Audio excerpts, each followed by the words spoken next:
जी, दंडवत प्रणाम श्रील प्रभुपाद की जय, गुरु महाराज की जय. This is Shama Gauri Dasi from Charlotte. Hare Krishna, Shama Gauri Mataji, Dandavas Pranam, Srila Prabhupada ki jai, Guru Maharaj ki jai. Thank you, Mataji, for joining Bhakti Sangha conference call.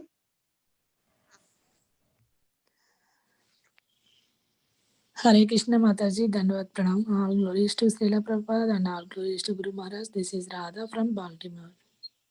Hare Krishna, Radha Mataji, Dandavas Pranam, Srila Prabhupada ki jai, Guru Maharaj ki jai. Thank you, Mataji, for joining Bhakti Sangha conference call.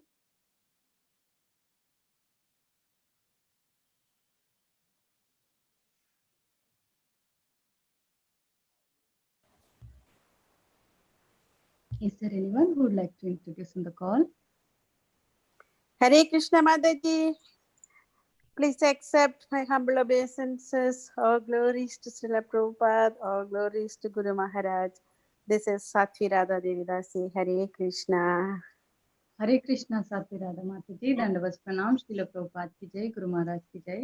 Thank you, Mataji, for joining Bhakti Sangha conference call.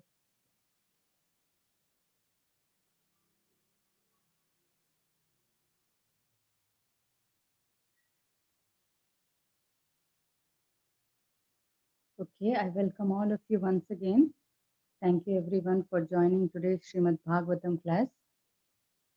Today's Srimad Bhagavatam class will be given by His Grace Keshav Anand Prabhuji from Shloka 4.28.29 onwards. Hare Krishna Prabhuji, you're there on the call.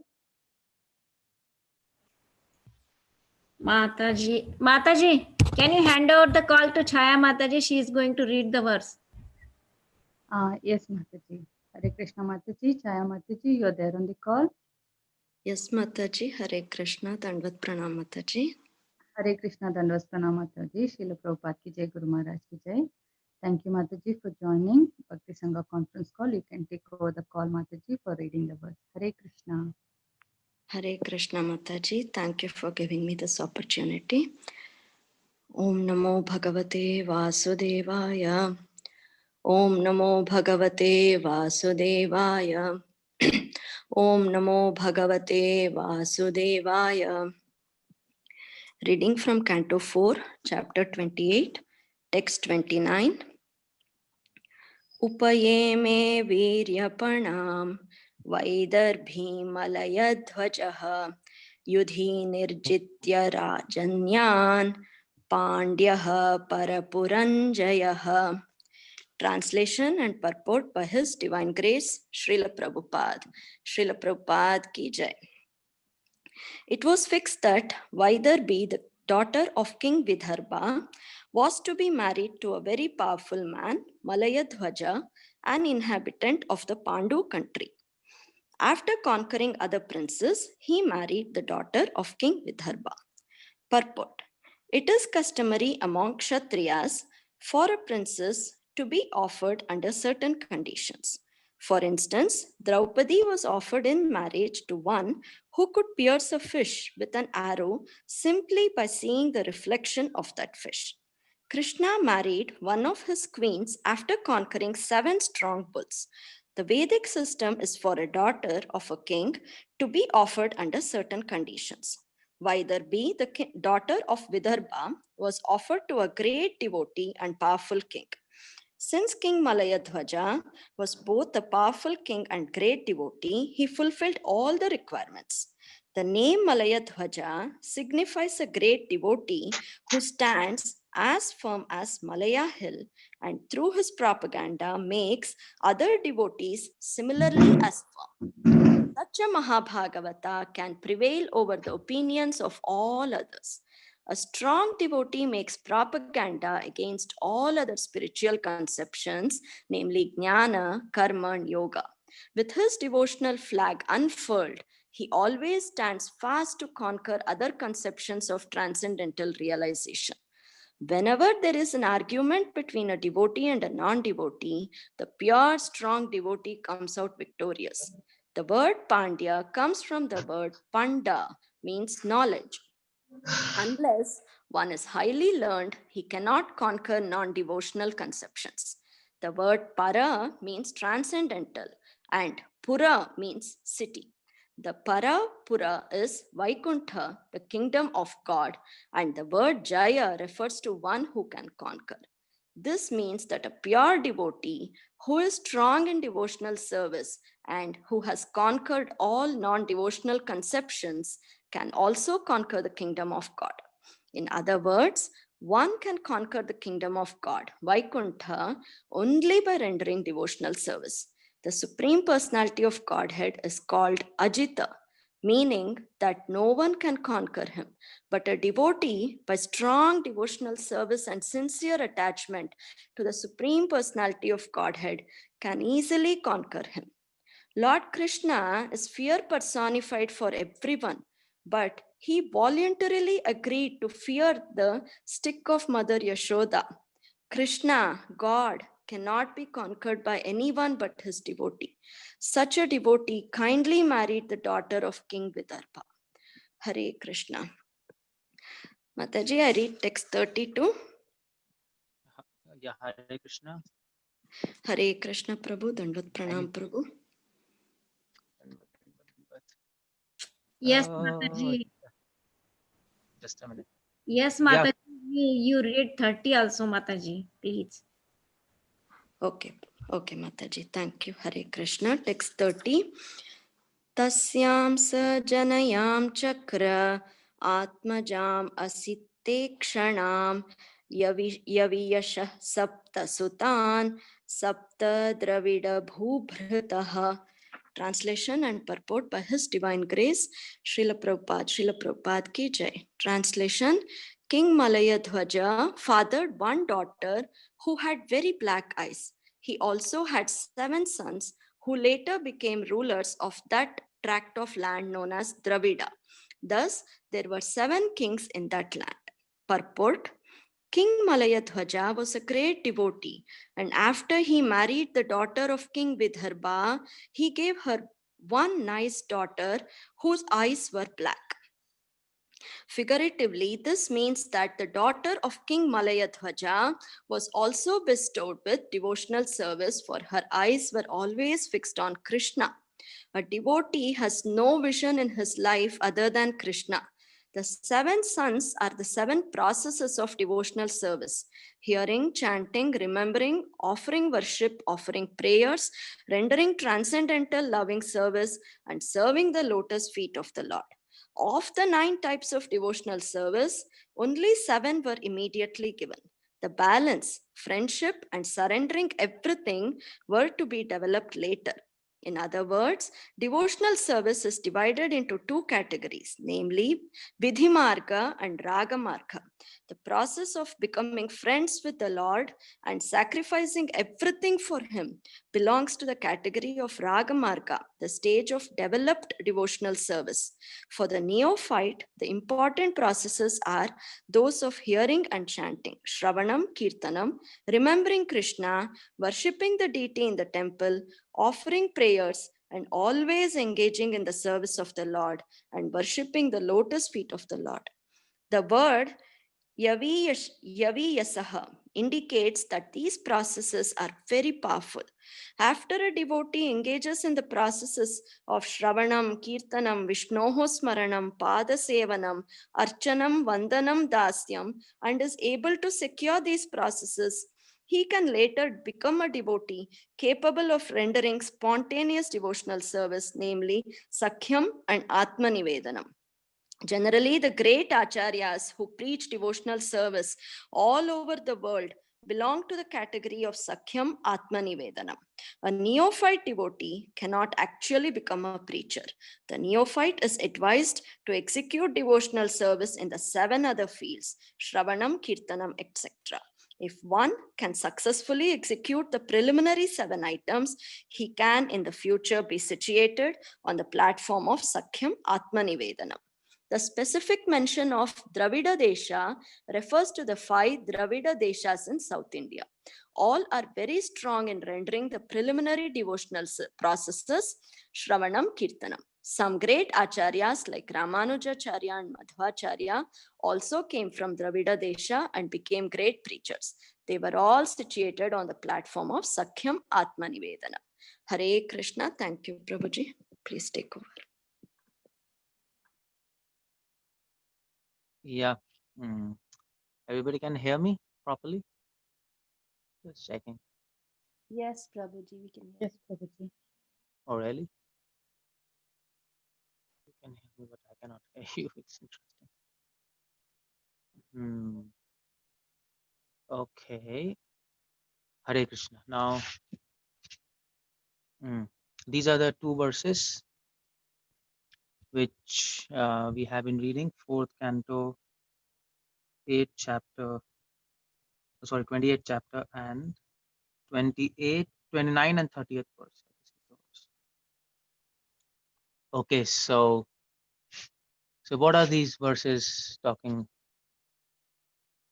Now, these verses are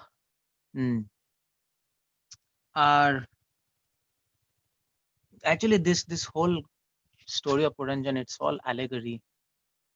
I mean to say, by allegory means it's a fictitious story. Just like it's not a real story, but Devarshi Narad is giving the story to make a point. That's the whole point there, and that is why these verses have to be interpreted philosophically. So what these verses mean now? 20, 29, and 30th verse, something interesting thing I think Devarshi Narad is relating the story. He's making very interesting points, and the purport is still more interesting. I'll discuss about them first. Let me just offer obeisances and Om Jnanatimirandasya Jnananjana Shalakaya Chakshurunmilitam Yena Tasmai Shri Nama Om Vishnu Padaya Krishna Preshthaya Bhutale Srimate Bhaktivedanta Swamiti Namane Namaste Saraswati Deve Gaurvani Pracharine Sheshunyavadi Parishtha. Okay, so what's happening here in 29th verse? Now this Puranjan, he's born again as Vaidharvi, as a female. Now this is quite interesting because Prabhupada mentions in the purport, because Puranjan was a pious, I think in previous verse, because he was a pious person, so he got, of course he was attached to his wife, so he attained the body of a female because he was thinking of female. Because he was pious, so he was born as a queen, daughter of a very rich ruler, Vidarbha, and her name became Vaidharvi.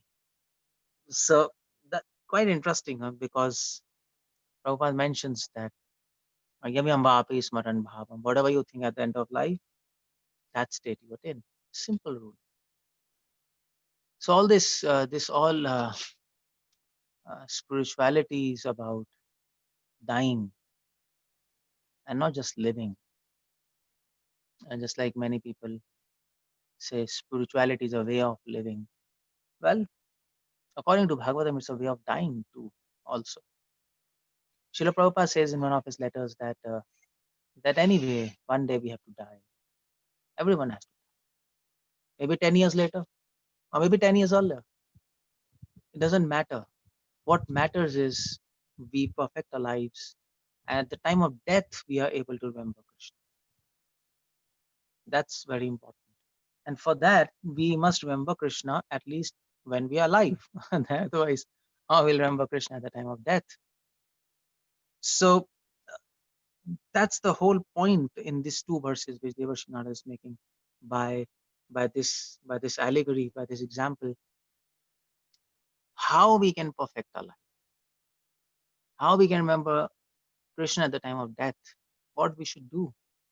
I mean, this Puranjan, he failed, and that's why he got this body of a female. It's just so interesting. You become female, you're a male, and then you become female. If we remember our last lives and we are a female now, like so many Matajis on this call. I mean to say you're all females, but if you remember in the last life, and suppose you remember you're a male, such a funny feeling, isn't it? You're a male last life, and now you're a female. and how it feels to become a female. Or I'm a male, maybe last life I'm a female. Who knows? God knows, what's happening. These things are quite interesting if you think. If you become some cow or some dog, what kind of feeling? How do you how do you feel when you become a bat, for example? You don't know. But it might be a funny feeling because you are always upside down. And bat is always hanging upside down. So that's, you see, that's the whole idea there. But the idea is how to get out of this cycle of taking another bodies after bodies after bodies after bodies after bodies, what to do. And that's the secret in these two verses. What they're saying, um, okay, uh, um, now this Opayama Vidya Panam Vaidarbhim Malaya Dhoja. Now this king Malaya Dhoja, Vaidarbhim, Vaidarbhim, uh, so she's a princess. She's the Puranjan in the last life. So she became Vaidarbhi in this life. And she was married to Malaya. Now remember, this is a allegory. And the meaning I'll explain, Prabhupada explains here. Now Vaidarbhi Malayadoja, she's married to Malayadoja. Now Prabhupada mentions in the purport why this king is named as Malayadoja. Now Prabhupada says, Narad Muni is trying to make a point. Malayadoja is Malaya means, Prabhupada mentions here, signifies a great devotee who stands firm as Malaya hill. Who stands Malaya hill, like Himalaya. Similarly, Malaya hills in south. If you see morning in Brahmurat period, in Brahmurat time, there are nice winds. It is supposed to come from Malaya hill. Malaya hill is famous. Why? Because there's so many saints living there and practicing tapa there on Malaya hill. And when the breeze flows, it touches their bodies and becomes purified, and it envelops the entire world. And that's why the breezes coming in the Brahmurat period, they're very purifying. If you breathe them, if you're awake at that time, your mind becomes pure. That's why they said, get up in the Brahmurat period. So that's why this king named for Malaya, because he was a saintly man. So Narad Muni is saying the saintly man, Dhwaja, but the word Dhwaja is added. Dhwaja means flag. Flag is a symbol of victory. Dharma Dhwaji. That's a word used by Bhaktivinoda Thakur. Dharma Dhwaji, people who have flag of dharma, who think they are the rulers of dharma. They are the leaders of dharma. Leader. Flag means leader. So Malaya Dhoja means leader of devotees. Now, whom Narad Muni is referring to by saying this? What he intends to say? He intends to say by quoting Malaya Dhoja that that a leader of devotees means Uttamadikari. Mahabhagavat, Prabhupada says, the leader of devotees is Mahabhagavat, who can lead others. Now, that kind of saintly man, Uttamadikari, Acharya, if he somehow meets a living entity who is lost in this material world. Now, Vaidarbhi is indicating a jiva who is lost in cycle of birth. That's Vaidarbhi. So Puranjan, he has become Vaidarbhi. Now they're taking another birth after birth after birth. So Vaidarbhi means lost. Is lost in the cycle of birth and death. If somehow this kind of soul, like us, we all, if we are married to a Mahabhagavat, in other words, if we become disciples, if we come in contact with a sadhu, what's that shloka? What's that? Guru Krishna Prasade Paya Bhakti Latavi. Raman Ramita Kon Bhagavan Ji. Yeah. Yeah. So the spirit of this verse is here. Vaidarbhim Malaya Dhoja. Vaidarbhi comes in contact with Malaya. A lost soul, cycle of birth and death, comes in contact with a great devotee, a leader of devotees, acharyas. Now the point to note is by keeping the name Malaya Dhwaja, another meaning is, one meaning is leader of devotees, Mahabhagavad. Another meaning which Prabhupada brings out in the purport is by making Dhwaja. Dhwaja means victory, also not just leader, victory. So this kind of devotee, Malaya Dhwaja, Narad Muni is saying that you should have a guru, accept a guru who is pure, Malaya, and Dhwaja. Dhwaja, he is victorious. Victorious over what? Victorious over all philosophical conclusions. And that's what Prabhupada says here. A strong Malaya Dhwaja. Uh, Malaya Dhwaja signifies great devotee who stands firm as Malaya Hill, and through his propaganda makes other devotees similarly as firm. Mahabhagavat can prevail over the opinion of others. Strong devotee makes propaganda against all spiritual conceptions. This kind of devotee we should take shelter. We should get married to him. Now, in Christianity, initiation is called as marriage. Even in Sufism, initiation is called marriage. I am married to my guru. Now, marriage signifies a bond. So that's the whole point. But Narad Muni, when he's saying Malayadhwaj was married to Vidarbha, he means that now Puranjan, or this lost soul, Puranjan means from Puran means old, from very, very old time. This Jana, this living entity, it is now come in contact and from a Vidarbhi with Malayadhwaja, with a great devotee who is a Mahabhagavat, who why is a Mahabhagavat? Because Malaya, because he stands firm like a hill, determination, and Dhwaja, he's philosophically very strong. So this is the point which Narad Muni is making by naming the king as Malaya Dhwaja, that a devotee whom you want to take shelter, whom you want to take guidance from, whom you want to make him as a guru, him as a guru, Shiksha Guru, whatever, that devotee should have two qualifications. So Malaya means he should be determined in devotional service, should have firm faith, and second is Dhwaja. He should be philosophically very strong, that he can counteract all kind of doubts and stupid philosophical speculative arguments. Jnana, yoga, karma, or maybe all materialistic sense gratificatory arguments. He can simply smash them. And not just that, he's interested to make propaganda all around the world. That is Malaya Dhoja. And what this Malaya Dhoja is like. So Devarshi Narad gives three more characteristics of a guru, of a person whom you're taking guidance. The person whom you're taking guidance, he should have this qualification. That's what Narad Muni is saying. First qualification is to be determined Malaya. Dhwaja means he should be able to defeat all opposing arguments. He should be very philosophically sound. Pandya and Puranjaya. So these are two more adjectives given for him. Third qualification is Pandya. He should be learned in scriptural knowledge. Panda means knowledgeable. It's not that you can make somebody your guide and he doesn't know any scriptures.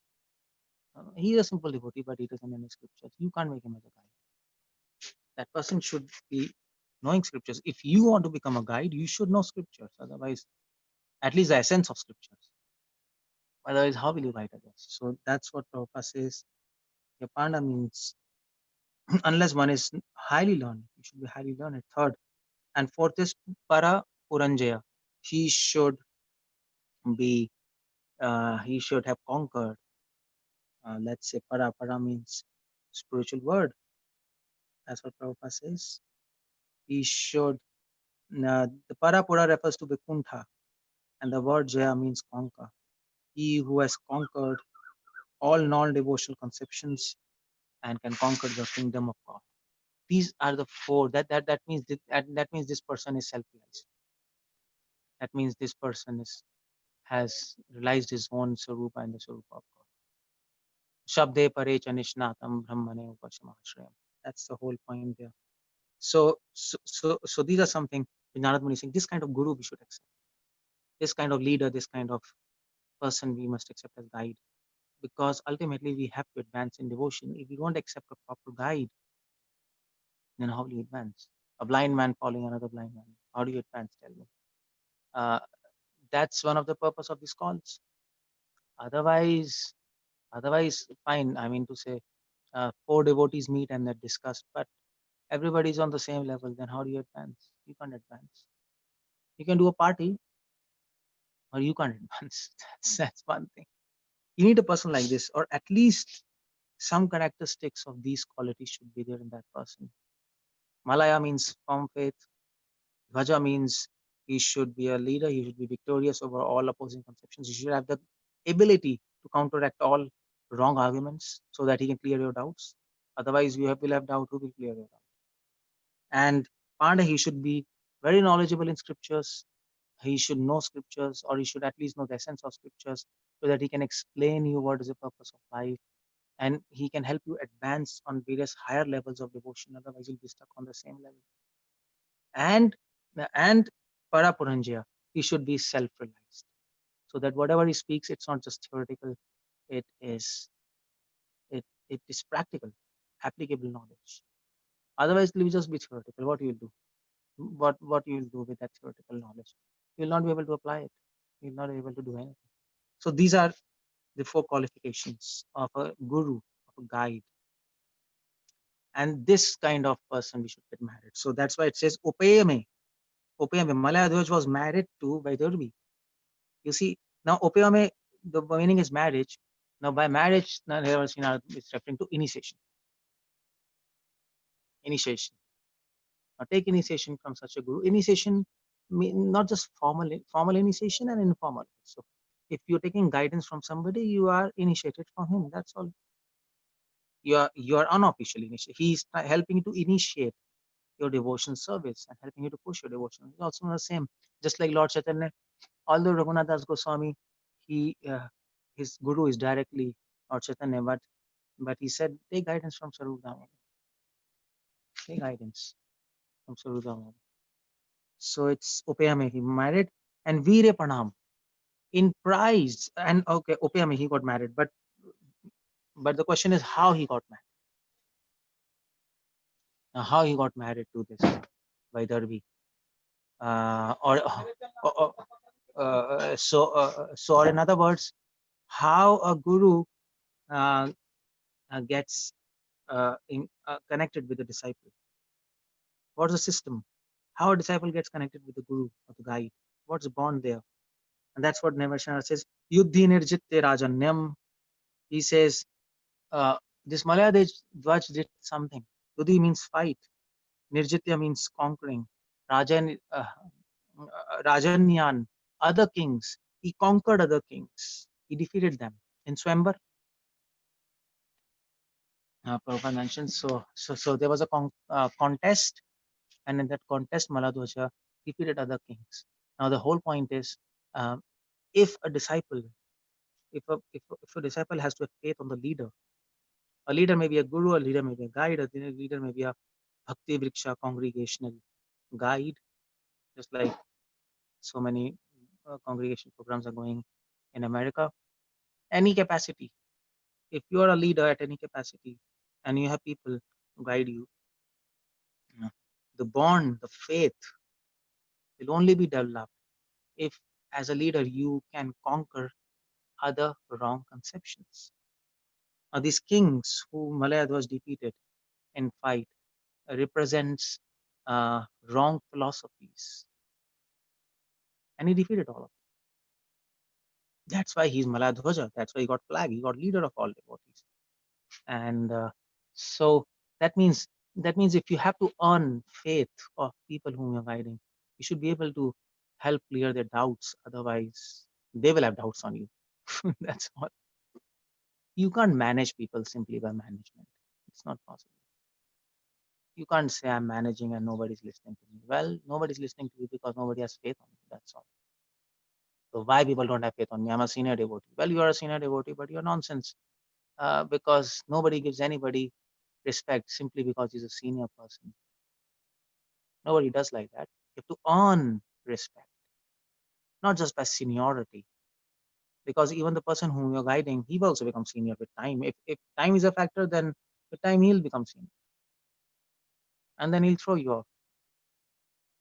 So if you have to earn respect, the only way is you have to you have to solve doubts in the minds of your people.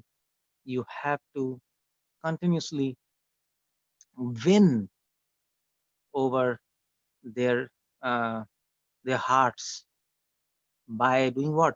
By giving them knowledge, Pandya, by clearing their doubts. As they will advance, their realizations will advance, and their questions will become complex and subtle, and the doubts will become deep. And then then you have to go beyond them. Otherwise, you'll not be able to clear the doubts and solve their questions, and they'll lose faith. Simple. So that's what Malaya Doj did. That's why this Vedharbi, she was very impressed. She says, "I'll marry him. He's a good man." So disciple, person he sees, oh, this person, he's very philosophically sound. He can clear all doubts. He can give knowledge. He can guide me. Okay, I'll take guidance. Isn't it? That's how it goes. That's how it should go. I mean to say, in Kali Yuga, people are not like that. Kali Yuga people are very sentimental. So one person he mailed me recently, and he said to me, see Prabhuji, so I want to take initiation from XX Maharaj, some Maharaj. Uh, so I'm not going to reveal the name, but he said, uh, uh, so he told me I want to take initiation from that Maharaj. So I told that's fine, but why do you want to take initiation? So he said, no, his kirtans are very nice and it appears to be very pure by his looks. That's all. It's completely sentimental bogus. So I wrote to him, no matter whomever you take initiation, please consider these 4 qualifications, what I just told you from this verse. And then you take initiation. Otherwise, what's the point? What's the point? If the person whom you're surrendering, he can't give you knowledge, he can't raise you to higher platform, he can't solve your doubts. What's the point? It's waste. That's all. Finished. Now you might say, no, no, no, no. You might say, no, uh, I like that person, but that's all sentimental thing. That's all. It doesn't go like that. So that was the whole point. So Malaya Doja, he earned the faith of Vaidarbhi by defeating all the kings. That's how you earn the faith. You see, you don't earn the faith by time or by becoming senior with time. That's not the way. But people demand, oh, I am a senior, you should respect me. Wow, who the hell you are? You are senior, get lost. That's all. Because you are saying I'm senior, you are not senior. That's all. Finish. So then the seniors will say these juniors won't respect me. Well, come on, you did something to earn their respect. Or you simply want respect because you are so and so a disciple of so and so, so we should respect. It's crazy. Like Gaudiya Math, so who were Prabhupada's god brother. Should we respect them? Yeah, we should respect them. At the same time, we have to see so many of Prabhupada's god brothers, Prabhupada's god brother, they were deviated, they became nonsense. Prabhupada himself told. Some of his god brothers, Prabhupada says, they were black snakes. Bhakti Sanda told. They were nonsense, they were like vultures, eating Gaudiya Math. And if that happened in Gaudiya Math, same thing happens in ISKCON, same thing happens in any institution. In Madhva Sampradaya Ramanuja, I've traveled all over the world, all over all Sampradayas. It's same phenomena. The phenomenon of material world will always be there, right? There's nothing to be so surprised. Oh my God. So many things happen in our institution. Come on, you're a fool. That will happen. Oh, I'm so surprised. They got married. They were so beautiful couple. They used to love each other so nicely. And now they are fighting. Oh my God, I'm so surprised. Come on, you're a fool. You're a kid. After marriage, everybody fights. You see the point there. So Malaya Dhoja, he earned the faith. That's the point I'm mentioning. Yeah, you should know how to earn the faith. So for that you have to practice, you have to elevate yourself. You can't remain the same, and then you can't just talk nonsense. Give me respect. Come on. So I mean to say, even if you speak like that, automatically people will use respect. That's all. So Virya Panam. After defeating all the kings, Malayadoj got Vaidarbhi in prize. You see, in prize. Virya Panam. Panam means prize. By showing his Virya, by showing his valor. So, so a disciple, he should be very cautious to take a guide. And even a spiritual master, a spiritual master is very lucky if he gets a good disciple. Guide is very lucky if he gets good people who want to follow sincerely. It's both ways. It's both ways. So this is the verse. And then what happened was, by the marriage, some daughters and some sons were born. What happened? Malayado tasyam sa janayam chakra. Tasyam means referring to Vaidarbhi. From Vaidarbhi, janayam chakra. So janayam means born. Some children were born. So when there's a guru, Mahabhagavat, and there's a disciple, sincere disciple, and they come together, then there is a fruit. Sukdev Parikshit, they came together, there was Bhagavat. Or maybe Janam Jai, and who was it? Janam Jai and so Mahabharata is spoken between whom? Janam Jai and I just forgot. Vaishampayan. Yeah, right. Yeah. So Janam Jai and Vaishampayan, they were together, so Mahabharata was born. So you see, good disciple, good guru, a sincere leader, a sincere guide who wants the benefit of people who are under them, who really wants benefits, who really wants them to go beyond him. That's his mood. And a sincere disciple who wants to follow the orders of his spiritual leader, like life and soul, wants to really advance. That fire of devotion is there in his heart. So what happened when they come together? Then Janayam, then there is fruit, then something takes birth there. Otherwise it's a dead end. You take initiation or you take some guide, you're not sincere, it's a dead end. You might have, I mean to say, you can take Krishna as also your spiritual master. Nothing will happen if you're not sincere. Nothing is going to happen. There's no magic. Magic can happen, but why magic will happen for you or for us? Who are we? We can't take it for granted. We can't just stand beneath a grape tree and or grapevine and just hope for the grapes to fall down. When they'll become ripe, they'll fall. If you're doing that, you're a fool. They might fall down, but if they don't, then you can't stand there forever. So yeah, miracles can happen, but it doesn't happen. You should not wait for miracles. So we have to be so when a sincere guru, sincere disciple, they come together. Janyam chakra. Then there is a chakra. Chakra means then the wheel moves. And the wheel of devotion starts moving. Otherwise, it's static. Otherwise, you will have a photograph of your spiritual master or your leader on the altar or on the wall, and you're the same person. That's all. Nothing is going to happen if you don't want to follow the instructions. Nothing is going to happen. And this is the tasyam sajanayam chakra. When there's a marriage, and there is marriage, and after marriage something happens. When guru and husband wife comes together, guru and disciple comes together, and there is an active participation of both. In marriage, the husband wife, they both actively participate to produce a child. It's not that husband is lying just like that and wife is very active and children are born. Both are active. So both guru and disciples have to be active, isn't it? Vishwachakri Thakur gives his example. And both are helping each other. So then some fruits are born. So what is born? First, Atmaja Asitekshana. So what is born is Atmajam asitekshanam. First a daughter is born, Atmajam. And the daughter's name is Asitekshanam.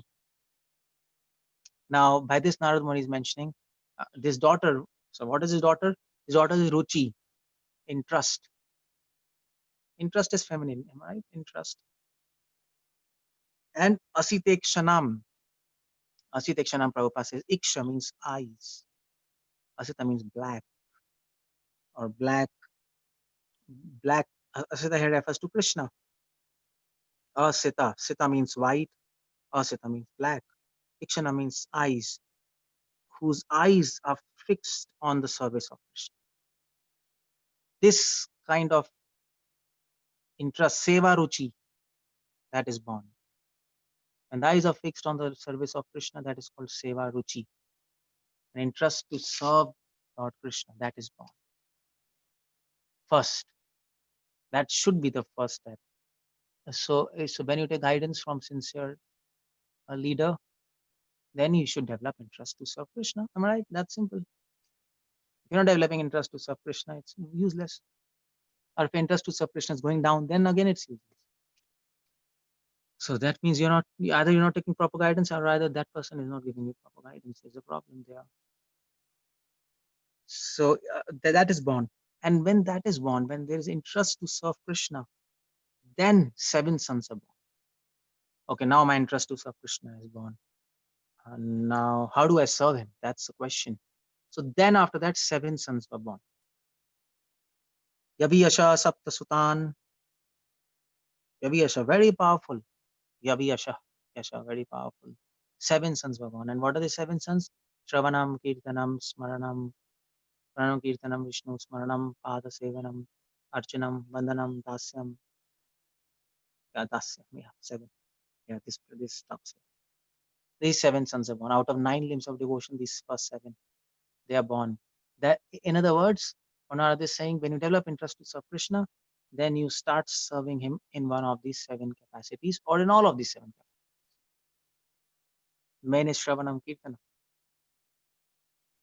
So that's 7 sons representing. And then Prabhupada mentions a very important point in the purport. What about the last 2? Sakhyam Atma Nivedana. What about those? Well, Prabhupada says first 7 are Vaidhi Bhakti, last 2 are Raganuga. Prabhupada says Ragma, Sakhyam Atma Nivedanam. And then one goes to Ragma. Now this is very important to understand this purport, because Prabhupada says he can become later rendering continual devotional service, namely Sakhyam Atma Nivedanam. Very interesting purport, because generally, and Prabhupada says, if you have first 7 sons, if you follow the 7 processes very nicely, then you enter these other 2 processes, Sakhyam Atma Nivedanam. You see, this is a very important point, because nowadays there is a lot of confusion between Vaidhi and Raganuga. But before I go into that, Sakhyam Atma Nivedanam is Raganuga Bhakti.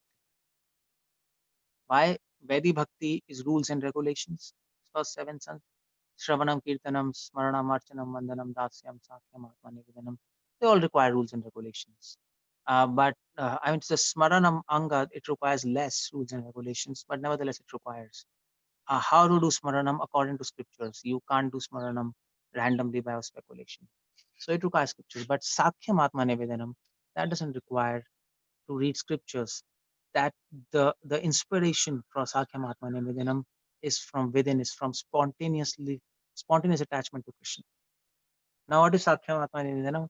Sakhyam means friendship or well-wisher. Sohirda. Now you see this, there is a Lalita Ashtakam written by Rupa Goswami. And Rupa Goswami says, Lalita Sakhi is the greatest friend of Radha. And what she is doing? Lalita Ashtakam, first verse, Rupa Goswami says, Radha Mukunda Pada Sambhava Garma Bindu. So he says, what Lalita Sakhi is saying, Radha Mukunda Pad Sambhava Garma Bindu. Garma means sweat, Bindu means a drop. As soon as Lalita Sakhi, she sees a drop of perspiration on the feet of Radha and Mukunda, she just wipes it off. That's the focus of her service. She can't even tolerate a drop of sweat on the feet of Radha and Krishna. That kind of perfection, that kind of focus. As soon as she sees a drop of sweat, she's wiping. That focus she has in service. You can imagine? That's called friendship. Friendship is a well-wisher. Here, friendship means well-wisher. They can't tolerate even a slight disturbance to their friend. Just like gopis, they are saying, Krishna, we are so distressed when you go to forest. Why? Why they're distressed? Not because he's gone. That obviously produces distress, but that's not the main distress. Main distress is because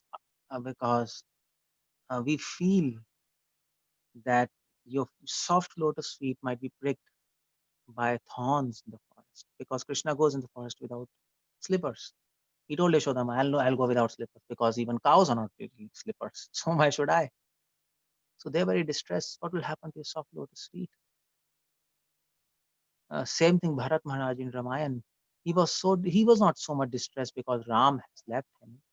That's obviously a cause of distress. But more than that, he was distressed because he was thinking Ram and Sita, they have such soft bodies. How will they live in jungle? You see, this is called friendship. Always thinking of your friend, the benefit of your friend. That's all Lalita Sakhi is doing. She's so focused on service of their friends. Now this mood of friendship. So here the mood of friendship in service. Now here friendship is not friendship like Arjuna and Krishna. So we're not talking about that kind of friendship. We're talking about friendship, the mood of benefiting your master. And then Rupa Goswami says in Lalita Ashtakam, and then he continues. So he says, Nirmoncha Puri Ritadeha Laksham. He says, Lalita Sakhi, to do service of Radha Mukunda, she can Krita Deha Laksham, millions, Laksham means millions of bodies. She can simply leave them, millions of lives. She can simply destroy her millions of lives. She can simply give up millions of lives to help, to serve, to benefit Radha Mukunda. That's Lalita. That's called Uttunga Sohirda, Vashat Pragalbham. Rupa Goswami says, this is Sohirda, this is the friendship of Lalita or Radha. Devim Suganita Lalitam Lalitam Namami. That's Lalita Ashtak. So this is called Sakya. This is called Sakya. And then, so you see, this kind of level needs Raga Bhakti, am I right? A spontaneous devotion. If you don't have spontaneous devotion, how can you have such kind of sentiments? In Vaidhi Bhakti, you don't have such kind of sentiments. It's not so strong. In Vaidhi Bhakti, you don't feel like I can die for Krishna for millions of lives. Or you don't have such laser focus on service. But Raganuga Bhakti you have, because Raga means you're now attached to Radha Mukunda. Raga means you're attached to Radha Krishna just as you are attached to your own body. Even more than that. That's why the devotee is able to give up his own body millions of times. Just like you are attached to your own body, similar, even million times more attachment you have to Radha Krishna. That is Raga Bhakti. It's not cheap. So this is Sakyam, and then Atma Nivedanam, Bali Maharaj. Full surrender. Now what this full surrender means? Atma Nivedanam means Krishna as Vaman Deva or Trivikram, he insulted Bali in front of his relatives. You see, he took everything from Bali. As a king, he made him a pauper. He insulted in front of his praja. And not only that, he actually made Bali do offense against his spiritual master. He implicated him in an offense. He implicated him in a dharma sankat, a guru aparadh. And then he bound him with all these ropes, snake ropes, and then he threw him in lower regions and made him devoid of all his riches. Even after that, Bali said, "You are my lord." You see the point there. If Krishna does this to you, what? So what you will do? If Krishna, I mean to say, he'll not do like that, but he does like that. If Krishna kills your husband, children, takes your house, and then you're on the road alone, and then you don't have any protection, and then you're kidnapped by some thieves, and then as a female you are abused, and you know Krishna is doing all these things. You know Krishna will tell you, see, I am doing all these things. Will you accept him as Lord? Tell me. Come on, no. Who will do? But Bali did.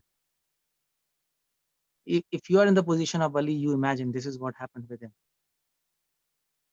And this is called Atman. Still, you are my Lord. This is 100% surrender. Now, this cannot happen in Vaidhi Bhakti.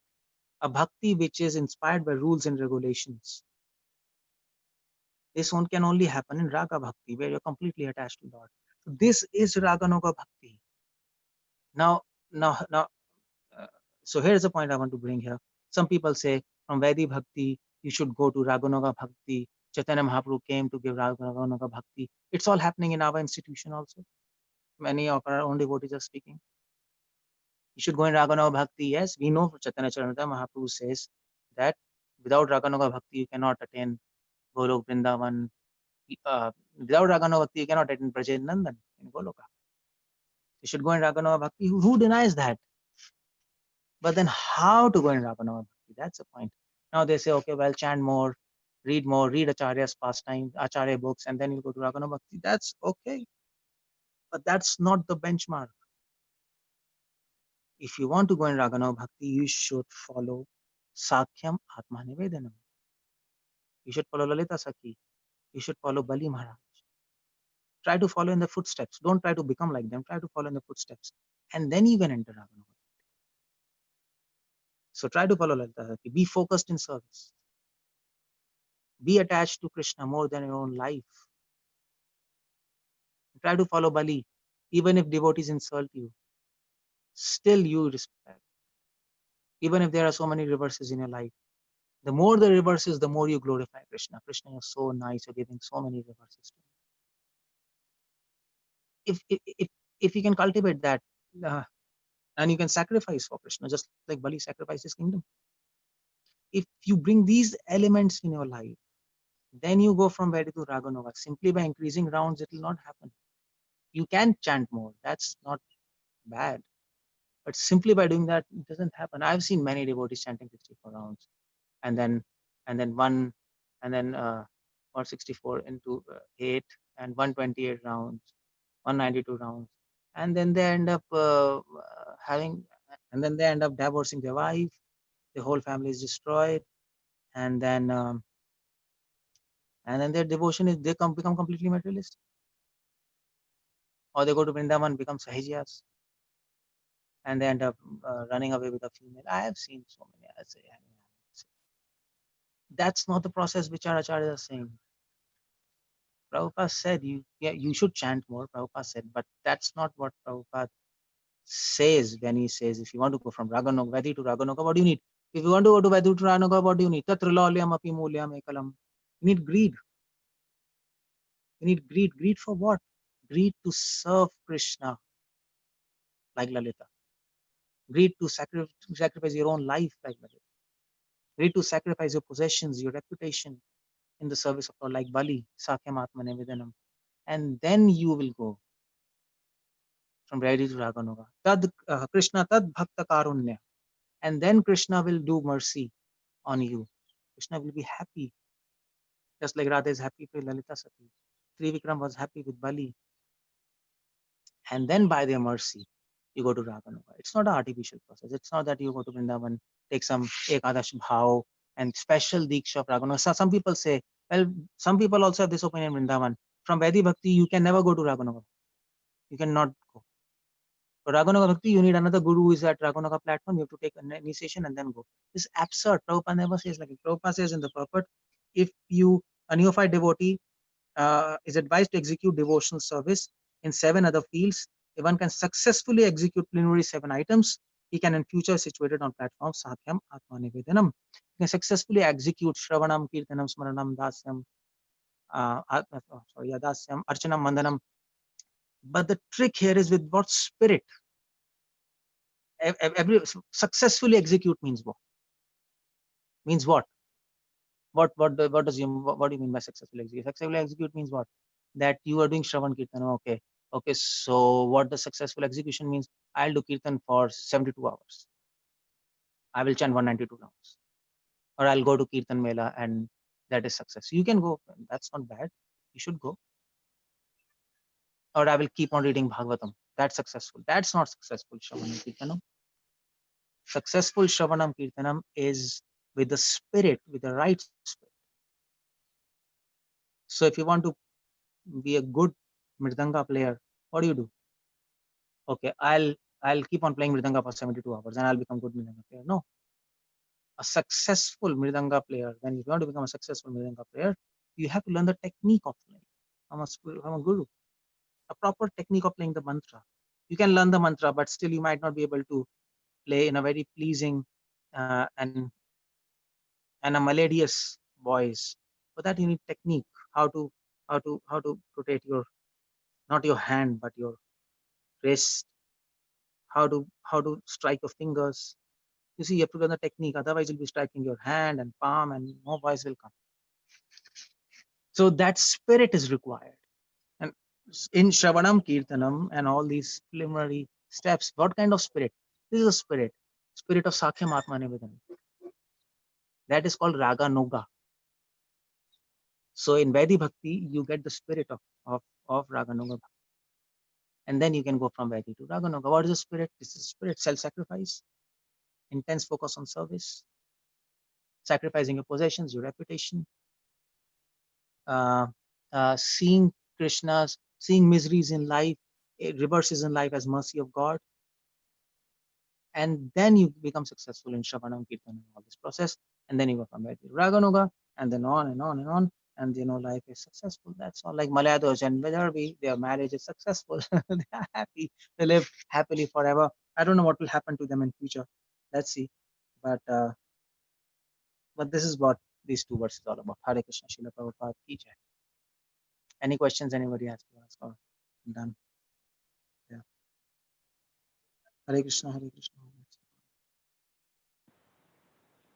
Hare Krishna Prabhu. So Hare many Krishna. questions. Oh my God. Yeah. A lot of wins there. Okay. One question I have is, you were describing what qualities we should be seeking in guru. Yeah. And wait. Let me just qualify your statement. In guru or in any guide. Okay. Yeah. Okay. And so, but specifically when it comes to accepting a Diksha guru, you were comparing somebody who was being sentimental in that regard, right? They did the group, yeah. And so, yes, we understand that a guru or guide should have the 4 qualities that you mentioned, but to accept initiating guru,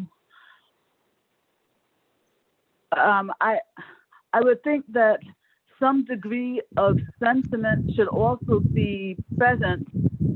Otherwise, there may be so many people who have these 4 qualifications, but for a guru to win your heart, for you to, I would expect that, for you to really commit your heart to a guru, some sentiment What would kind be of there. What kind of sentiment?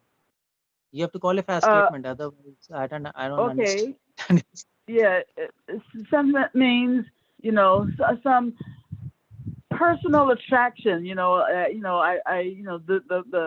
The personal qualities of the guru should Yeah. also So you're captivate your right. heart. Yeah, you're right. So what kind of quality should captivate a heart? That's the whole question. Well, the The qualities person that can't. you the Yeah, yeah, qualities yeah, that yeah. you That's right. mentioned, Yeah, the the qualities which I qualities that you mentioned. mentioned, that they seem to appeal mostly on an intellectual level only, and No, it's not like that. I mean to say, you see, okay, fine. If I accept your statement, qualities which I mentioned it appeals on a very intellectual state platform. Okay, fine. So what kind of qualities will attract us if we are not on intellectual statement? What kind of qualities do we expect to be attracted to? Tell me now. well, you know, Yeah, nothing. it's just You see, something. No, you see, it could be, something about the person that, no, what I what know something about you see, okay, let me be very frank with you here.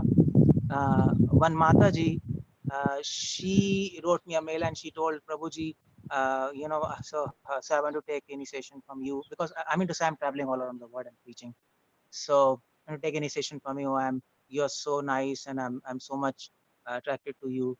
So well, nothing happened. But then but then she told, what, I want to take initiation, but but better than that is, if you marry me, that's a good thing. You see. No, Yes. but I'm not talking about romantic. For Yeah, example, yeah, okay, yes, here's yeah, one quality. yeah, yeah, Here's yeah, one yeah. quality. I If a understand your person, point. I understand your point. But the whole idea is what you cannot speak, that you don't know. That's the whole point. If you cannot put those in words, you I'm might be trying to put okay. it in words. I'm trying to put Yeah, it in okay. words. Okay, so yeah, Okay, okay, so fine. an example of one quality was, let's say, a person who treats people's heart gently. Who is gentle with people in their dealings. Okay, wait. People Okay, who fine, are like fine. Okay, good. sensitive to people's hearts. Okay, good. Okay, so this is one quality, but this quality is very confusing. You know why? Because all these bogus gurus, they're also very sensitive. If you see, so if you see all this Ravi Shankar, there is a very sensitive and deals with people very nicely at one end, so you become confused. And on the other end, Gaur Goswaras Babaji, Bhakti Siddhanta, they were not at all sensitive. They didn't used to treat people in a very warm way. So let us Mhm. put it like, but Mhm. they were Paramahamsas. So the point is, this quality, see, all these qualities which you are telling, that that can be there, but these qualities are secondary qualities. This, you Yes. cannot make them primary, otherwise you can get No. confused.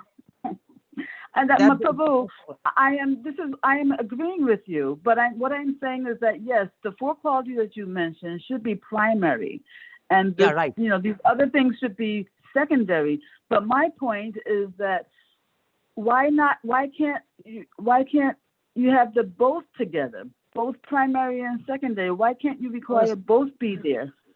we cannot have, because we see many Mahabhagavat who didn't have secondary qualities, but we Huh? would like to What? take initiation, because we have many examples of Mahabhagavat acharyas who did not have secondary qualities. So, so if Bhakti Siddhanta would have been here today, and if we and and and by definition, if we think primary and secondary both should be there, then we would not have taken initiation from Bhakti Siddhanta. And by the way, That's actually uh, true. That for me, that's yeah, so true. yeah, but then but that's a whole problem. Then you lose becoming in touch with Mahabhagavat, and then we don't perfect the life. And in fact, that happened in Gaudiya Math. Many people from Bengal, because they were very sentimental on platform, they didn't take initiation from Bhakti Siddhanta, although they were hearing, and they lost this chance to perfect their life. You don't come in contact with Mahabhagavat, then going ahead and there, then you miss the whole chance. Mahabharata comes after many yugas, they come here. But how So do you this is know that Krishna is not going to have somebody cross your path who does have those two qualities, both primary and secondary? It can, but the whole point is Maya is also there to confuse us. Maya will not uh, let us go on right path. So she will try to confuse us. So the better thing is primary is primary, secondary is secondary. Secondary is plus minus. He might not have, might have. If he has, that's good. But primary should be there, and then things will go. Otherwise, we will miss the whole chance. You see Godshar Das Babaji, or maybe Jagannath Das Babaji. Many people didn't take initiation from Jagannath Babaji, and he was a Vaishnava Sarvabhaum. And Bhaktivinoda Thakur said in one of his articles, these people who are living with Jagannath Babaji and they didn't take initiation because he was not warm enough, he didn't used to reciprocate. Bhaktivinoda Thakur says they are very unfortunate souls because their whole level of judgment of a Mahabhagavat is on a very mundane platform of these qualities. That's why these qualities are secondary qualities. They can never be primary. If they are both, fine, but we have to focus on primary. Otherwise we don't learn things and then we get confused. If you're lucky, you get both. Very nice, well and good. But we should not get confused. We should keep primary first. Yes, we should. But do you have a problem with our holding out for both? Yeah, both I have a problem because if you have in your book, if you have both parameters together, then you might miss a Mahabhagavata, because Mahabhagavatas, they many times don't relate to people in a very warm way. Some do, like Ramanuja. He was a very warm spiritual personality and he used to reciprocate nicely. He was a gentle person. Madhva, he was not like that. He was very strict, and Bhaktisanta was very strict. Prabhupada was very warm. We know from him, but at the same time, he was very strict with his managers. So it's all mixed. So okay, in this life, you might get, but if we don't perfect in this life, we go to next life and we get a chance and we somehow come across with a great personality. And if a definition is wrong in our mind, then we're going to miss the chance. So Okay. that is why we should keep things in a proper place. Okay, so my second question is related. Mhm. You know, because one of the qualifications I think was, you know, the person should be self-realized person, right? Yeah. So how do we recognize a self-realized person? Yeah, so we can recognize self-realized person. Prabhupada said Prabhupada said only a self-realized person can recognize self-realized person. That's one place Prabhupada said. Only a thief can recognize a thief. Am I right? So only a self-realized person can recognize self-realized person. But the whole problem is we are not self-realized, and now we have to recognize a self-realized person. So how to do that? Yeah. That is why Srila Prabhupada gives other symptoms. Prabhupada says, okay, if you cannot realize, if you cannot define and recognize a self-realized person, okay, see the other symptoms. And what are the symptoms? Self-realized person can be realized by his words. And so Prabhupada in 11th canto, he says, Mukha Prasada. Hear from him. As soon as you hear from him, you can immediately understand this is a self-realized person, this is not self-realized. Of course, for that also you need a level. Otherwise, we can't recognize who is who. Am I right? Like for example, so I was reading one statement from Rumi. You know Rumi? Rumi, Sufi saint. I've only heard. I don't. Yeah. I can't say that I really know. Yeah. Okay, fine. So he was a Sufi saint, Rumi, Jalaluddin Rumi, and I just read one of his statements long back, and he said, "Devotion is a journey without I. I in quotations I. Devotion is a journey without I." And immediately I could understand this person is self-realized because only self-realized person can make such a statement. So by words, when a self-realized person speaks, you can understand who is he. And that's why in scriptures it is said, if you want to look self-realized, do not speak. You see? Otherwise, as soon as people know he's a fool. So that's how. So Prabhupada, how do we know Prabhupada is self-realized? Because as soon as you heard him, his statements simply hit us. So powerful statements, and that's why all devotees who appreciate Prabhupada, they appreciate Prabhupada because of his, of course, his austerities, his heart attacks, and his all this. But we as grand disciples or disciples of Prabhupada, we appreciate him because we say his teachings are so powerful, although very basic, but very powerful statements. Only self-realized person can speak like that. So that is by his words you can recognize, or just like if you want to recognize a fighter, a fighter who fights with bow and arrow, who is a good fighter. You just see how far his arrow goes and how deep it enters a target. Then he's a good fighter, good bowman. So that's with words. How far his words goes, that person's. Is his words entering our ears only, or our mind, or intelligence, or right in the soul? And how deep to go? How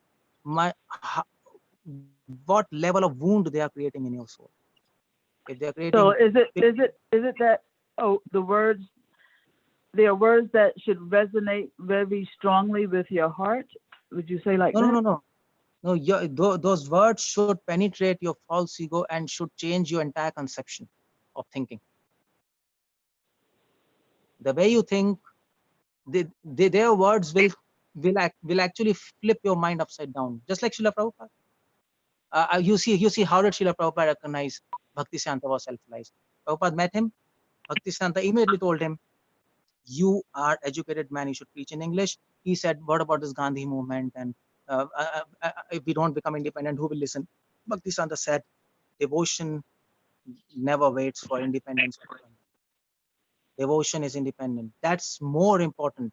Getting liberated, to liberate a soul, to free a soul is more important to free the country." Prabhupada's whole conception was reversed in just 15 minutes. That's how he said his its words shook the conception of my entire life. His whole life was dedicated to Gandhi movement. And that's how he went, okay, this is a person. That's how we know. That's Sadhu's words. So that's the main, the main symptom of a self-realized the main person. symptom of that. Yeah, that's a definition. Mukha prasada dharyacha. Prabhupada quotes Madhva. That's the main symptom.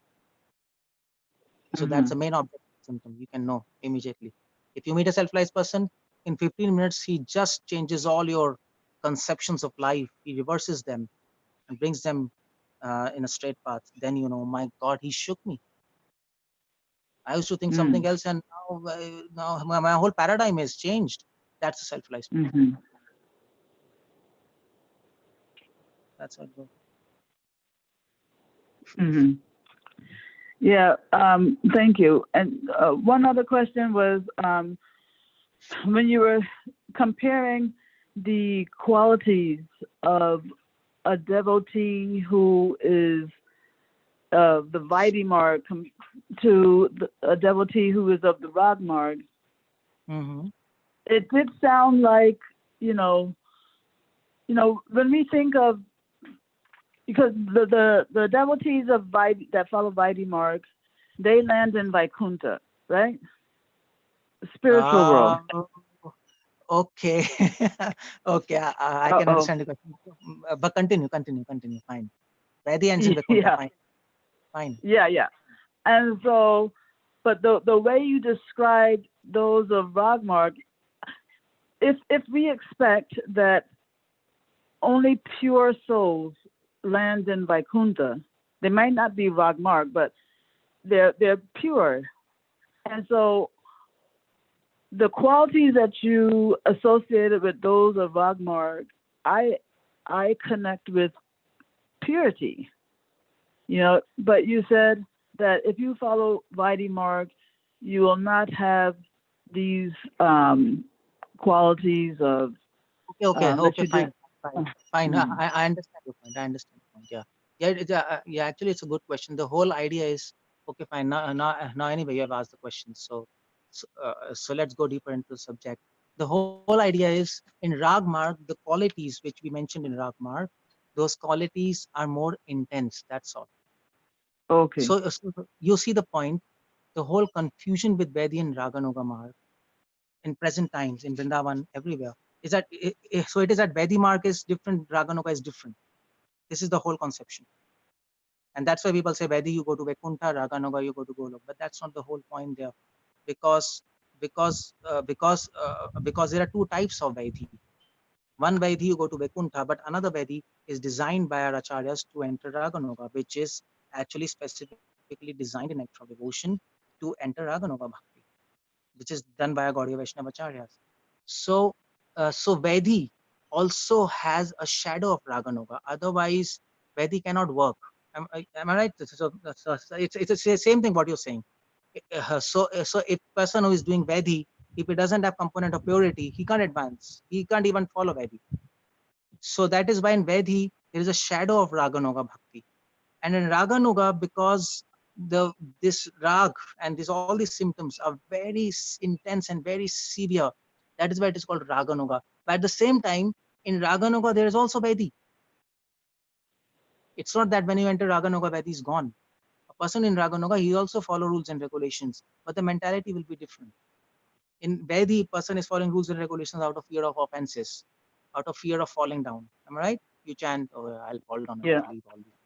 But Mm, in mm, Raganuga, person follows Vaidhi rules and regulations just because he wants to, just because he wants to please Krishna by doing something, doing some actions through his body. He wants to engage his body in service of Krishna. It's a very different kind of attitude. mood. Yeah. You understand? So Vaidhi has Raganuga component, these components, all these four components, but they're very weak. They're very weak.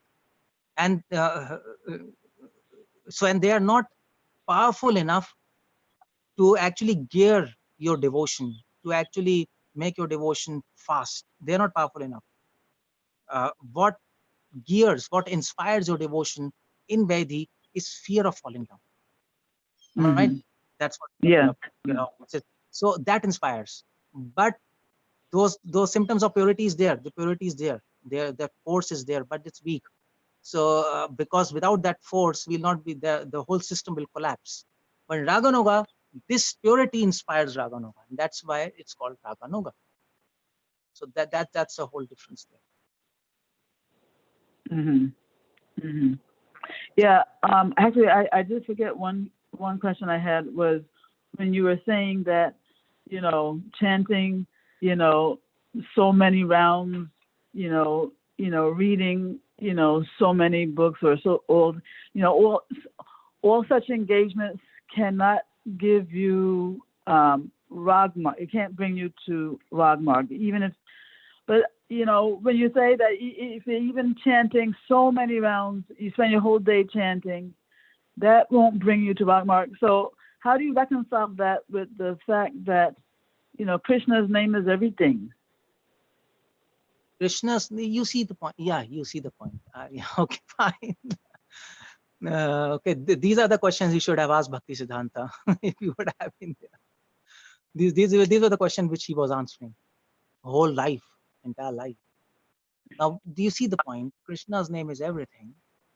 But the whole point there is that's why there's a concept of Nama Bhas and Nam Shuddha and Nama Prad. So people used to come to Bhakti Siddhanta at his time and they used to say Krishna's name is everything. So we are chanting. That's all. What's the problem? Bhakti Siddhanta said, well, now if Krishna's name is everything, you have to understand what is Nama Prad, Nama Bhas, and Shuddha Nam. So if you're chanting with Nama Prad 24 hours, you're going to hell. That name will take you to hell. What about that? And if you're chanting 24 hours with Nama Bhas, that will never give you the prema, Krishna prem, and that will not really lead you to Raganuga Bhakti very fast. But when you're chanting with Shuddha Nam, then you are on a fast track. So that's the whole point there. So that we have to think. But you also hear though that chanting, the cure for offensive chanting is more chanting. No, that's the whole problem there. You're right. You're right. Because the list of offenses, before list of offenses, the first statement is the cure for all offenses is chanting the holy names. But that's not to the point. Because if we keep on chanting with offenses, Bahu Janma Jadi Kare Shravan Kirtan Tabu To Na Paye Krishna Prema. If we keep on chanting with offenses, then we don't get love. But then the whole logic is, if you keep on chanting, the cure of offenses is chanting more. No, the cure of offenses is chanting more in association of devotees, not just chanting more. And that's what Bhakti Siddhanta and Bhakti Vinod and Prabhupada. So that's what Prabhupada said. Why I've opened this ISKCON? You can simply go out to Vrindavan, Mayapur and chant rounds and keep on chanting. But we have opened ISKCON to give you association. That's why Mahaprabhu said, Param Vijate Shri Krishna Sankirtanam, chanting in association of devotees. So what that means is, in association of devotees, what that importance is? The importance is, in association of devotees, you get the right spirit to chant, which I was explaining. The right spirit of Sakhyama Atman Nivedanam. That devotees will give you that right spirit, the spirit to self-sacrifice. You see, that doesn't come just by chanting. You have to see a person. Just like for example, we are connected to Prabhupada. Many Madhva Sampradaya, they also keep on chanting Hare Krishna mantra. They also have Hare Krishna mantra, by the way. They have their own names of God. But simply by seeing Prabhupada, then we get inspiration to preach and to sacrifice our life. So you need a living example. That's what association of sadhus will do. They will give you a spirit to chant. That's why Mahaprabhu never said Param Vijate Kirtanam. He said Sankirtanam. And that is the cure to all offenses, not just chanting. It's not a complete statement. And that's why you see all these people. So all these Upper Sampradaya people, all these Sahajas in Vrindavan, they are chanting 192 rounds daily. I have some people who I have met in Barsana, 192 rounds daily, but they're simply inoffensive. Their whole mentality is very bad. And then after chanting for 5 years, they just catch hold of a girl and run up. That's what they do. Because they don't have right association, right spirit. That's the whole point, Sankirtan. That has to be qualified properly. Okay. You also said that. Yeah. You also said that Guru should be able to dispel one's doubts. Would you say that doubts and misgivings, they're synonymous? Doubts and misgivings are synonymous, or how would you qualify misgivings? Yeah. Mm-hmm. Yeah, they're synonymous. Yeah, you should guide be able to dispel all his misgivings or destroy the doubts. Okay, final question is, I missed your point when you were saying that, in marriage everybody fights. You remember when you were saying that? Yeah. What in marriage everybody? You said in marriage, Mm-hmm. We should expect that there's going to be fights, right? Yeah. Yeah. So I didn't catch your point when you were making that statement. Do you remember? I was just saying that before marriage people are in love, and so I was saying these couples are so nice. I mean, before marriage they just love each other, and after marriage they're fighting. So people might say, oh my God, it's so surprising that they're fighting.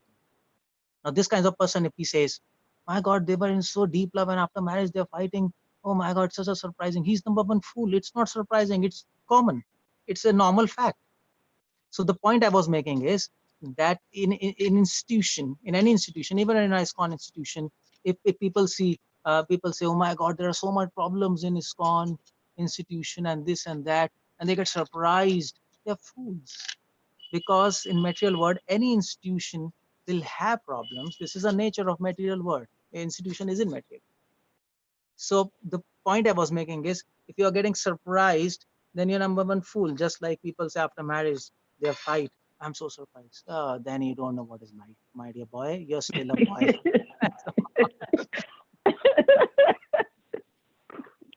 That's all. Okay. Thank you for all your beautiful, beautiful answers, Prabhu. I really appreciate you taking so much time with me. Hare Krishna. Hare Krishna. Hare Krishna, Prabhuji, Dandavat Pranam. Prabhuji, I just had one question regarding the point you made, like Sankirtanam, we have to chant in association of devotees. So if you can elaborate on what you mean by chanting in association of devotees, does this mean that, when we deal with devotees, we sometimes, many times we come to know for anarthas and try to rectify them, and also, read or discuss Krishna Katha in association of devotees. So are you saying like these other things must be done with our chanting to improve our chanting? Can you please Well, elaborate? you are right. In association of devotees, you can read Krishna book, you can read Bhagavatam. That's a good way to associate. But the real sense of association of devotees, chanting in association of devotees, is to take the instructions of devotees who are elevated than you, and then apply in your life, and then chant. That is what we mean chanting in association of devotees. I mean to say, see, you can all sit together and chant, just like in your conference call you do. You have a time to chant before class. Okay, nice. Or maybe you discuss some Krishna book, read Krishna book. That's also association. But the real association will be when you are when you're in touch with the devotee is more elevated than you, and you take his instructions and his words seriously. Put it in your life. If you put their words in your life, then you're associating with that devotee, and then chant, so that your quality of chanting will increase. So that is the meaning of association of devotee. Just like I told in lecture, you have to see, you have to imbibe the spirit of a devotee. The spirit, what I described now, the four things I described, or that Sakhyam Atma Nivedanam, that you have to see that devotee and get inspired from that, and then chant, and then you will elevate. So that's the meaning of association of devotees. In chanting in association of devotees. Thank you, Prabhuji, because this question has been lingering in my mind for years now. And I've tried to ask to many people, like, how can, just by chanting, how we can get back to Godhead? Because almost every devotee I meet says that Kali Yuga, the Dharma, Yuga Dharma is chanting. So by chanting, you can go back. And I'm like, how can you purify yourself, just by sitting in a corner and chant? Of course, Krishna from the, heart as Paramatma will guide us, but there must be something more, because why have the acharyas written so many books? And, Yeah, you're why right. Prabhupada says, read my books all the time. I mean, if all we were to do was just chant and go back Yeah, to you're God. right. Yeah, absolutely right. Yeah, this is good understanding. Yeah. Prabhuji, the other question I had was also a follow-up to what you were discussing, was, because at least in our ISKCON system, the Maharajas, all of them are followers of Srila Prabhupada. So when the Maharajas speak, like you said, we have to recognize Mahabhagavat by their words. So when they speak or when we listen to their classes, many times we see that they're all simply repeating Srila Prabhupada, which is a great thing. I mean, which is what everybody's supposed to do, repeat their guru. Yeah. And so in this situation, what happens is we find perhaps, we find inspiration in many Maharajas, not just one. And the other end of the spectrum could be, you just find inspiration only from Prabhupada, because you recognize that, Prabhupada is the source of all this. So, there is, there may be a tendency where a devotee may fall into the ends of these spectrums, so to speak. Like they may be in a position where they are finding it difficult to choose, because they find everybody is actually speaking Prabhupada's words. Okay. Or So I understood the question. You see when okay, I'll give you example. You see when Christ, he took to his service.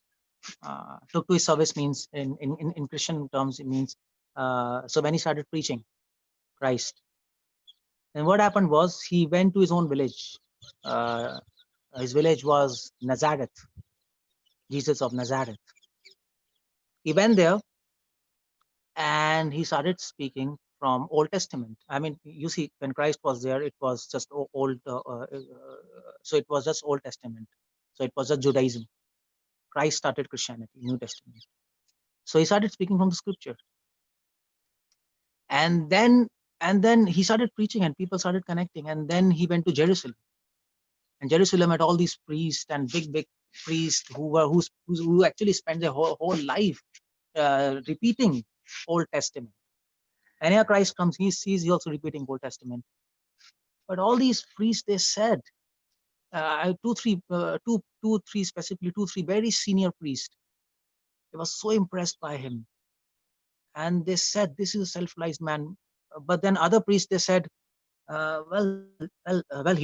he's speaking the same thing from Old Testament. He's repeating the same thing from Old Testament. We have been spending our whole life reading and speaking the same thing. But that devotee, the leader of all devotees, he said, but there is a difference. He's speaking the same thing in a different way. He's speaking the same thing what we speak, but his words penetrate our soul, and it hits us, and it shakes our soul and leads us to purity. So that's the point. All of them speak the same thing. We also speak the same, because we don't change parampara. In parampara, message is same. As soon as you change the words, parampara is lost. But then in parampara, some people are acharyas, some people are not acharyas. We see Vishwanath was acharya, but his guru was not acharya, Radharaman Chakravarti. Although he was speaking the same thing, he learned from his guru. So why? What's the difference?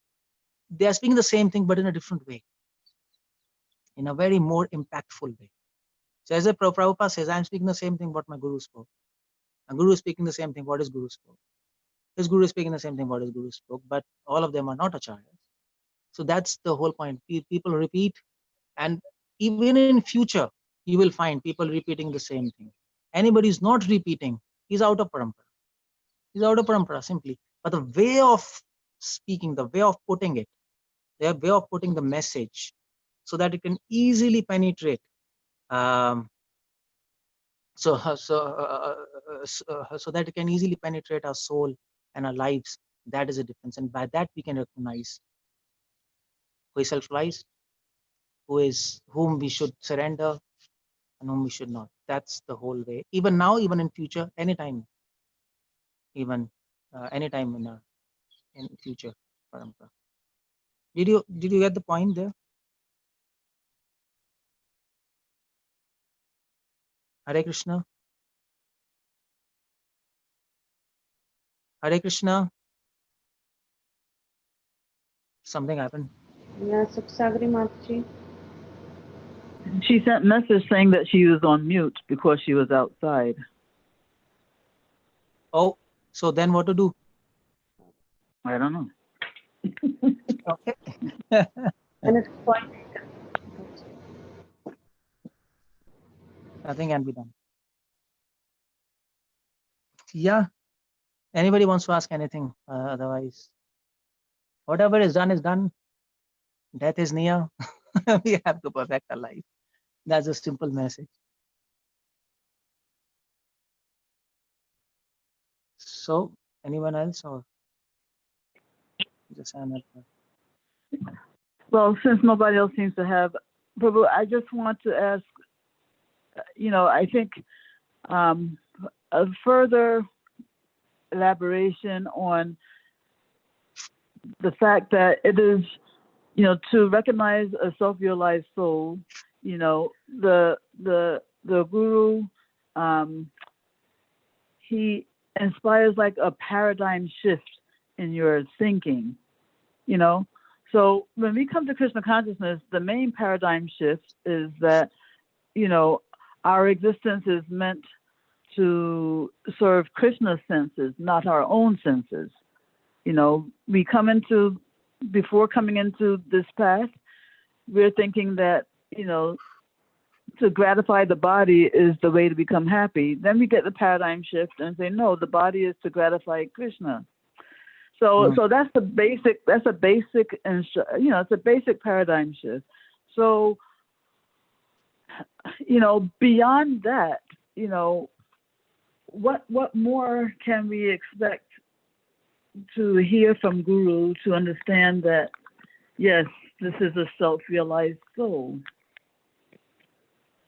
This is a self-realized soul.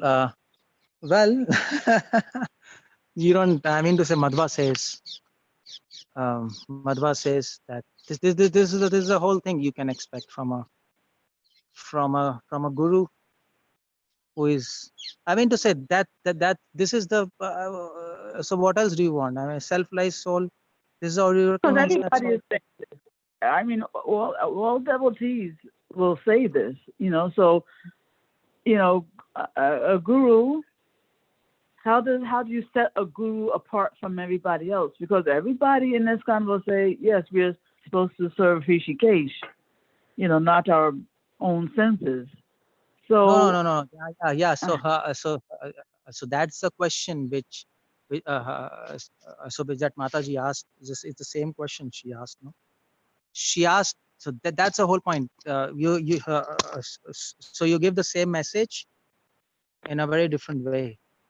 That's how you recognize. Otherwise, everybody's saying, I'm also saying the same thing. So all the devotees whom they're inviting in conference, they are saying the same thing. So why to invite? They can speak. But people who are more realized, they can put the same point in a very different way, in a more impactful way, in a more easy way for the person to understand and change his conceptions. That's the whole point there. Okay, so who is your guru, because even you will affect me in a way that even though somebody else is saying the same message, and the other person might also be self-realized, but because that other person is not affecting me in such an impactful way, then for me that person would not be guru. But you who are impacting me, you are guru, even though you're saying the same thing. Is that correct? Fine. Yeah, perfectly right. That's how it goes. Thank you so much. Okay, so anybody's asking anything else, or it's nights outside? It's night inside. Hare Krishna, Prabhuji. I have a question. Yeah. Prabhuji, you were mentioning for Sakya Bhav, Lalita Sahi, she was doing service to Krishna and Radha. And you also mentioned for Atma Nivedanam, Bali Maharaj. But you said like Arjun and Krishna, not that friendship comes into Sakya Bhav. So now I have the question, like in which category does Arjun fit, like in Sakya or in Atma? No. Arjun, see that Sakya Ras, Arjun is in Sakya Ras with Krishna. He's in mood of friendship. But here we are talking about Sakya Bhav. This Sakya Bhav can be in any of the rasas. Like Lalita Sakhi, she's having the Sakya Bhav. Sakya Bhav means the mood to benefit your master. So that can be in Dasya Ras, that can be in Sakya Ras, that can be in Matsalya Ras. So we're talking about Bhava, we're not talking about Rasa. Okay, Prabhuji. Now that's clear. Yeah. Thank you, Prabhuji. Hare Krishna. Yeah. So. Thank you so much, Prabhuji. So if there are no more questions or comments, we can end the call. Vancha Pitanam Pavanebhyo Vaishnavebhyo Namo Namaः. Bhagavatam की जय, प्रभुपाद की जय, Keshav Anand प्रभु जी की जय। जय।